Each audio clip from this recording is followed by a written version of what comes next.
Is the GIS news for Tuesday, 21st January 2025. In the headlines, Prime Minister Honorable Deacon Mitchell participates in Citizenship by Investment event in London, and renovation starts at the Birch Grove Medical Station.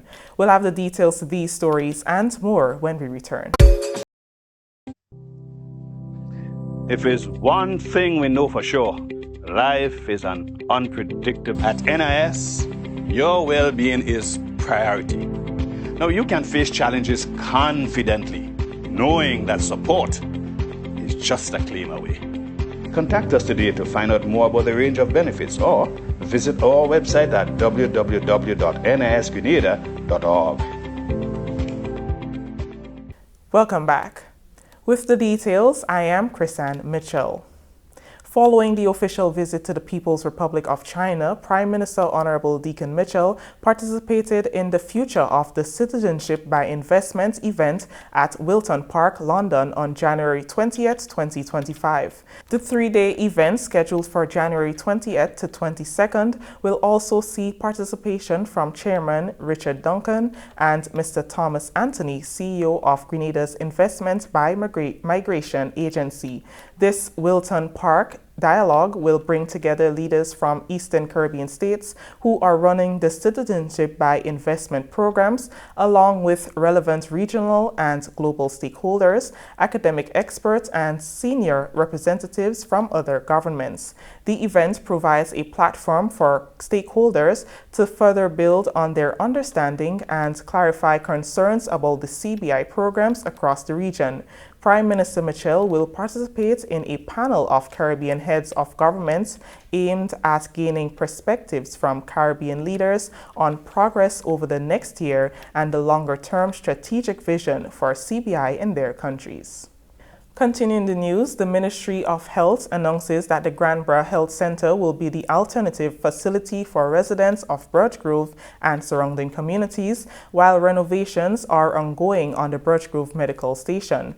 The immediate closure and suspension of services at the Birch Grove Medical Station became necessary to facilitate urgent and outstanding renovation to the facility to better serve and accommodate residents of the community and to safeguard staff well-being. Senior Health Promotions Officer Kevin Frederick apologizes for the inconvenience and thanks the public for its understanding and cooperation. Birch Grove Medical Station is in the heart of a farming community, and so there is a school, a police station, there are churches and so on up there, and we do understand that suspending services at the Birch Grove Medical Station will have an effect on the persons who will reside in that community and who rely on the services that we do provide at the Birch Grove Medical Station. However, we have arranged for alternative services to be provided at the Granborough Health Centre, and I can tell you this year that Granborough Health Centre is one of the top performing health centres in Grenada, Carriacou, and Petit Martinique. And so we do want the affected residents, and we urge them, to make the best use of the services that are available at the Granborough Health Centre. He is optimistic that at the end of construction, residents and medical staff will be pleased with the facility. There's also a mental component towards health, not just the state of physical well-being, but also that of a person's mental well-being. And so we had to really arrive at that point where the decision had to be made. I want to also say we do apologize for not having informed the community sufficiently. Yes, some persons knew and not everyone knew, and we do sincerely apologize for that. We are going to correct that going forward, but rest assured that everything that has been done and will be done is in the vested interest of health, wellness, and that of the communities that we serve. And so we sincerely apologize to the affected communities. We are pushing and doing all that we can to ensure that the work starts immediately and that the facility, when it is completed, it will be of a very acceptable and very high standard, aesthetic wise as well as service wise. And so when the clients visit that facility in a couple months from now, I can assure you that they will be well pleased and see that the decision that the ministry took at this point in time, was in keeping with government's mandate. That is to transform healthcare and to improve healthcare delivery throughout the Tri-Island state of Grenada, Carriacou, and Petite Martinique.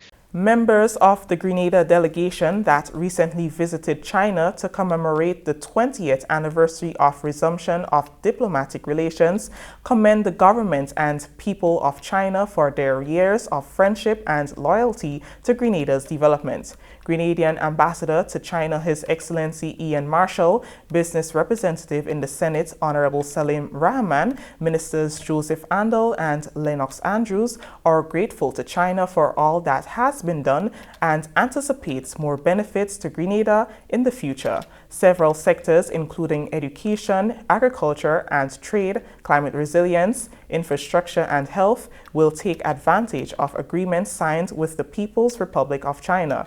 Timely, rewarding, fulfilling, beneficial were some of the words used by members of the delegation to describe the recent visit to China. The visit was a timely visit, being the first visit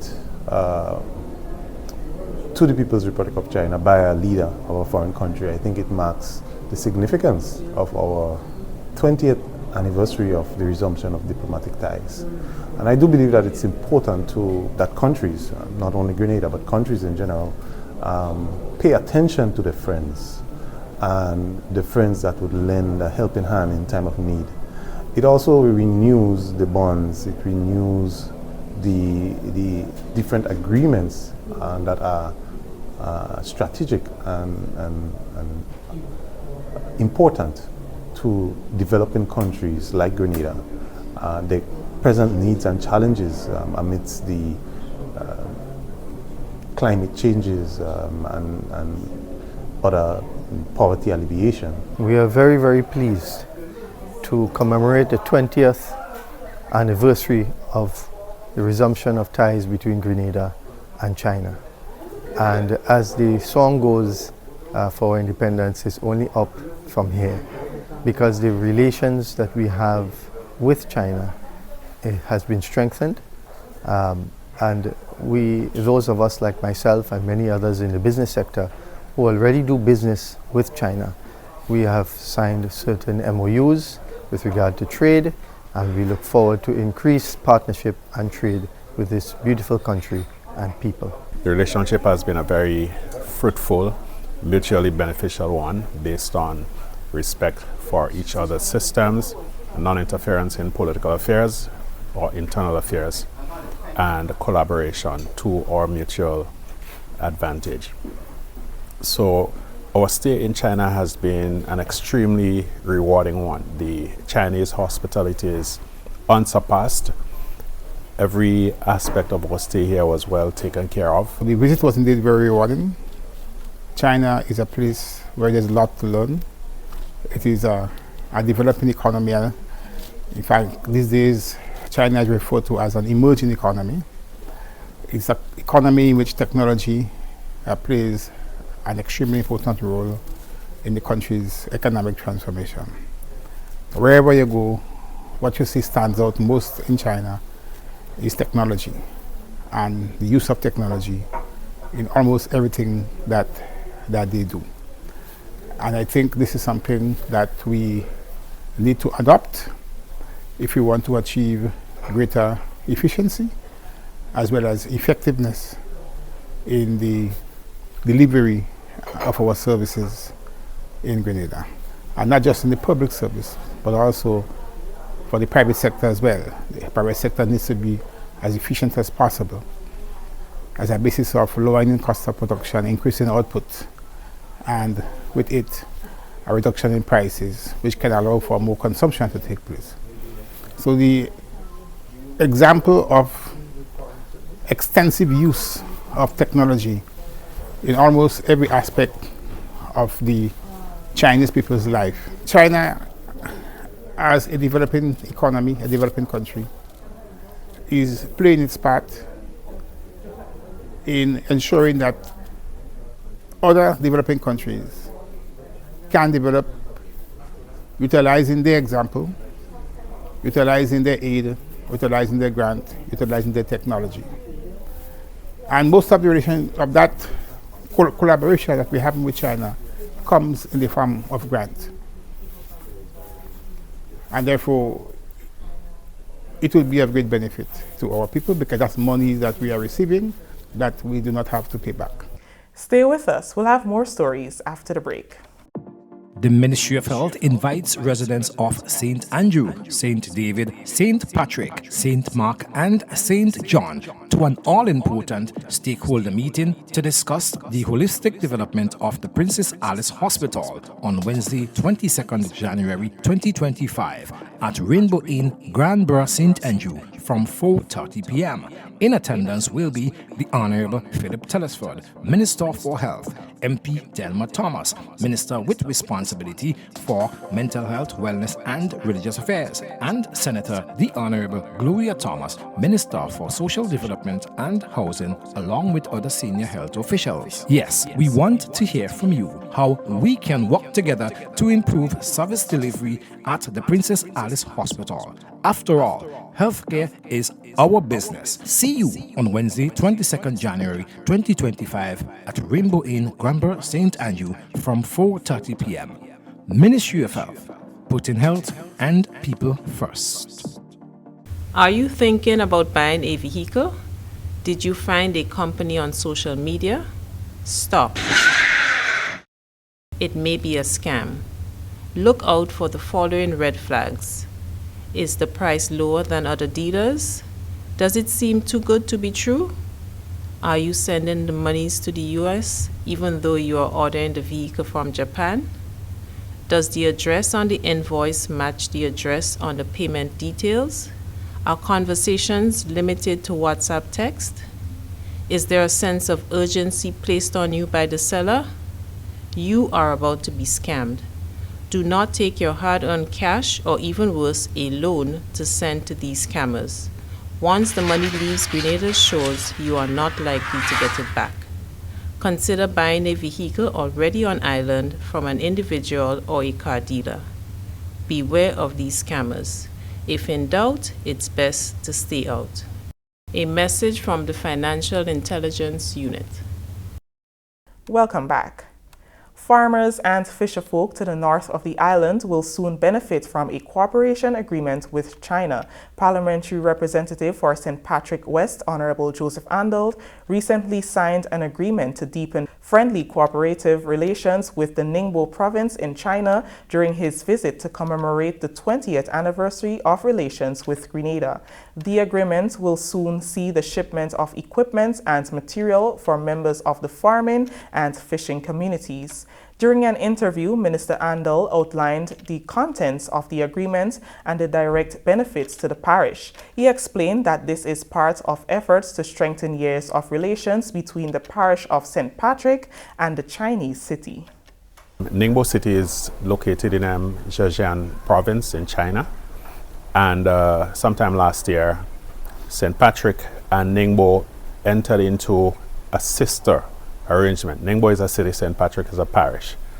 And one of the main principles of this agreement is that we would collaborate, we would share whatever we have culturally, economically, and otherwise. And I'm very happy to say that we also signed an MOU with the city of Ningbo on our trip here. And the people of St. Patrick, particularly the farmers and the fisherfolk, will see significant benefit from that agreement, because within a matter of a couple of months, a shipment of materials and equipment will arrive in Grenada for the benefit of farmers in particular and fisherfolk in the parish of St. Patrick. The Department of Public Administration within the Prime Minister's ministry has initiated a drive that has provided refrigerators to 15 public offices in Carriacou and Petite Martinique. This is part of ongoing efforts to assist with the recovery process on the islands after the passage of Hurricane Beryl. The drive involved a 5 to 15 promotion, which included a $5 contribution from public officers on the mainland, Grenada, and a raffle supported by the private sector. Permanent Secretary within the Department of Public Administration, Lindonna Hilaire Marshall, said that this collaboration became a reality through the support of the private sector, inclusive of Jonas Brown and Hubbard Grenada Limited, Courts Grenada, and Calico Shopping Center. P.S. Marshall also thanked the public officers who saw it fit to support the raffle. We want to heartily thank our public officers who participated because we know people how they could have said no, but they were gracious and they were able to join with us in donating the $5, participating in the raffle. We even went to Brentville with Simon and I, and we spent the entire day in Brentville speaking to people, asking them to buy a raffle tickets, and most of the people was willing, once they heard it was, to support Carriacou. So we are grateful to get to this point where we can donate the 15 refrigerators to our co-workers. The handing over ceremony was attended by Minister for Carriacou and Petite Martinique Affairs and Local Government, Honorable Tevin Andrews, and Permanent Secretary Leenwell Perrott, who were both happy that the public officers can be supported in a meaningful way. The names were selected through a random computer-generated process. Meanwhile, public officers in Carriacou and Petite Martinique continue to receive $25,000 in material support. The Ministry of Climate Resilience, the Environment and Renewable Energy conducted a successful training for refrigerant importers. This initiative aligns with Grenada's commitments under the Montreal Protocol to phase out ozone-depleting substances. The workshop was facilitated by the National Ozone Unit in the Ministry of Climate Resilience and included individuals from private and statutory bodies. The training is necessary to limit the importation of gases and introduce climate-friendly solutions. Director of Renewable Energy in the Ministry of Climate Resilience, Leslie Smith, spoke to GIS about the training. Today's training was targeted for importers of refrigerants, and it basically dealt with the safe handling, use, transportation, storage, and disposal of refrigerants. But in addition to that, we used the opportunity to update our importers on some of the new requirements as regards to the importation of refrigerants. So currently there is in place a licensing and quota system that has been amended and adjusted to reflect some of the new obligations that Grenada has under the Montreal Protocol and its Kigali Amendment. Key emphasis during the training was the introduction of a quota management tool where importers will be tasked with the responsibility of managing their own quota systems. The importers are now required to manage their own quota systems rather than how it was done in the past and managed by the National Ozone Unit. So it was well received. The participants felt that it was an easy tool to work with and they are comfortable with it and they are willing to use it. And so they're able to manage their quotas properly. This was as a result of a unique situation we had last year where importations were nearing our baseline or our cap on importations, and we had to cease the importation of refrigerants. We had to do that as a result of our commitments to the Montreal Protocol and maintaining our compliance to the protocol with regards to our consumption of these ozone-depleting substances and greenhouse gases. Kitakufe Nelson of Arctic Breeze AC Services spoke about the session. This session meant a lot to me in terms of reiterating the processes involved in proper disposal and handling and storage of the refrigerant. So it was a very good refresher course for me, in terms of that process. So I was very grateful for that today. Nelson also commented on the introduction of the quote management tool. I think the tool was set up in a way that was very straightforward and it was simplified so that we all could understand it in a very easy way. It was not too complex at all for us to actually understand it. It was actually plug and play based on the information that we already have in terms of the refrigerant that we want. John Campbell, representing the St. George's University, is pleased with the material from the session. As I said before, knowledge is always power. I guess the information that came forth was well delivered, simplified, and being a technician, it was easy to understand. So at the end of the day, I would advise most, if not all people, to pay attention to what is being said in terms of the refrigeration sector, because as was mentioned today and strengthened is the fact that we play a vital role as to how we affect the temperatures and weathers that we're getting. Everybody's talking about global warming and all that. And if we are not careful, we can contribute immensely to that. So I want people to actually take the warnings at heart, and us as technicians do what is right to ensure that we play our part in keeping the world safe for everybody and the future to come. Kavil Sylvester, representing CTEC, is also grateful for the information shared. The information shared today was very useful in terms of inputation, the use of the system in terms of the quotation that you showed in the Excel sheet, but also the registration process in becoming an importer is one of the most important aspects that would be used for CTEC, because we are not an importer for any product. We don't import anything. But because of our project in Grenville, we would have imported our product, the material for the contractor, and we landed ourselves here. So I think that information would be very useful for us going forward. This story takes us to the end of this evening's news. I am Chrisanne Mitchell. On behalf of the entire news and production team here at the Government Information Service, thank you for joining us.